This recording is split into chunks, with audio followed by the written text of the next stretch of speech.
To preface this video, I want to go ahead and explain that I will be taking a detour from my normal content. My goal here is to make the files a little easier to digest, starting at the beginning of the story as we would with any criminal on this channel. I want the full story from start to finish, and I'm sure you do too. I will be doing this in short form content, with videos reaching no more than 12 minutes. And we will go through everything, piece by piece. I understand that TikTok has made it particularly hard to post this kind of content, but I am going to try to bring you just that. In this video specifically, I will be referring to certain people by nicknames. That way, it'll be harder for the algorithm to know what I'm talking about. I believe that we should never let this go. And so without further ado, here is the story from start to finish. Jeff was born on January 20th, 1953. He was born in Brooklyn, and his parents were Paula Stolofsky and Seymour Epstein. They were both of Polish Jewish ancestry. Paula was a homemaker and worked on the side as a school aide. Her husband Seymour worked for the New York City Department of Parks and Recreation. He worked as the groundskeeper and gardener. They had two boys, Jeffrey and Mark. Jeffrey lived in a working-class neighborhood called Seagate. It is located on Coney Island. Jeff attended public school just like any other kid. He was known back then to be, quote, sweet and generous, although kind of, quote, quiet and nerdy, end quote. He was given the nickname Epi and didn't seem to have any problems making friends. He played piano starting from the age of 5 and was known to be a pretty average kid. Jeff was particularly good at math throughout his life, and it wasn't surprising when that became his career path. Majoring in advanced math classes during college, he really excelled at mathematics during this time period, and soon he became a calculus and mathematics teacher at Dalton School on the Upper East Side of Manhattan. It was announced in the school paper that Jeff would be hired. It is believed that he was hired by a man named Donald Barr, even though Jeff did not have the proper credentials to be a teacher.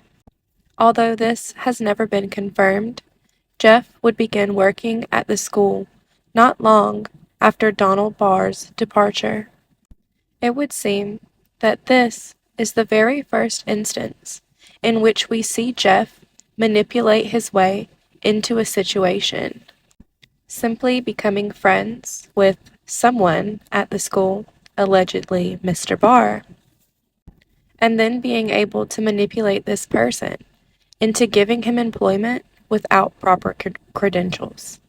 It would also be at this school, Dalton, where we first hear about Jeff's apparent popularity with young girls, as well as female staff members that worked at the school. His students would recall him being inappropriate with them, even going as far as showing up to a school student-only party. Although he did not make physical advancement on this occasion, it was still highly inappropriate for him to even be there. And this is what would get him a reputation as a creepy teacher. In early 1976, Jeff would bump into one of his students' fathers at an art event. This father worked on Wall Street, and after talking with Jeff, the student's father told him that he was, quote, wasting his time at Dalton, end quote. He told Jeff that he would give his associate a call and speak to him on Jeff's behalf. Now, I am under no impression that this meeting was just a chance encounter. I'm sure that Jeff knew exactly who this man was, and just so happened to know that he would be at this location on this date. Based on everything that I have just told you about Jeff, and what I will soon tell you about his beliefs, it's pretty safe to assume that he probably felt insignificant being known as a pretty average kid. He probably felt superior to everyone around him for the majority of his life due to his skills in mathematics. I believe that he saw himself as someone who deserved to be one of the elites, quote unquote. I also believe that he saw his career at Dalton as nothing more than a stepping stone, somewhere to meet someone that would take him much, much further. He knew that he could find someone influential to latch onto. And now, at this art event, it would seem he had done just that. This theory of mine is validated by the fact that not long after this chance encounter, Jeff would be fired from Dalton School for, quote, poor performance, end quote. It seems to me that he just couldn't fake his persona of caring about education, namely other people's education. And there was a reason for this. The student's father had gotten in touch with Alan Greenberg of Bear Stearns, and Alan had given Jeff a call back. Jeff apparently impressed Greenberg, who was known to like to hire men of, quote, modest backgrounds with a deep desire to become rich, end quote. Jeff would start his work at this firm as a low-level salesman, where he would impress Greenberg and his other colleagues. Later that same year, however, Bear Stearns would find out that Jeff had lied on his resume. He had claimed to have 2 degrees that he in fact did not have. When confronted about it, Jeff told his boss, Michael Tenenbaum, that, quote, no one would give him a chance without degrees, end quote. And Tenenbaum decided to give him another chance. In 1980, after climbing his way up the ladder, Jeff would become a, quote, limited partner at Bear Stearns' firm. He would accomplish this at just 27 years old, earning him a salary of $200,000 a year. In today's money, that would be $800,000 a year. Jimmy Kane, who was a senior partner at the firm and would later become its CEO, is the main one that introduced Jeff to all of his wealthiest clients. Jimmy would be a catalyst in making a monster one of the most powerful people on the planet. And so Jeff began advising his clients on their taxes. He offered his clients tax breaks for the ultra-wealthy. He did this through complex trading strategies.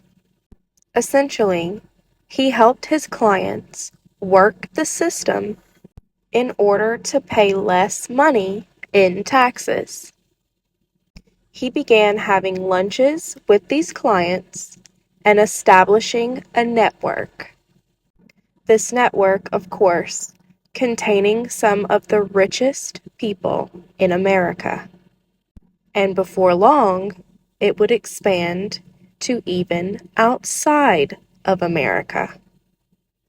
It was these lunches and long talks that would catapult him into the success that we all saw. This would also lay the groundwork for his ability to get away with his future crimes. In my personal opinion, his later crimes are exactly what motivated him to go as hard as he did for success. He was finding a way to safeguard himself with his own money as well as the influence from these clients. I believe that even at this point in his career, he knew what his end goal was. These were the years that he formed the beliefs that we would later learn about in the files. But that's just my opinion. I believe this because even during this time in his life, he was regularly flying to Palm Beach to meet with, quote, young women.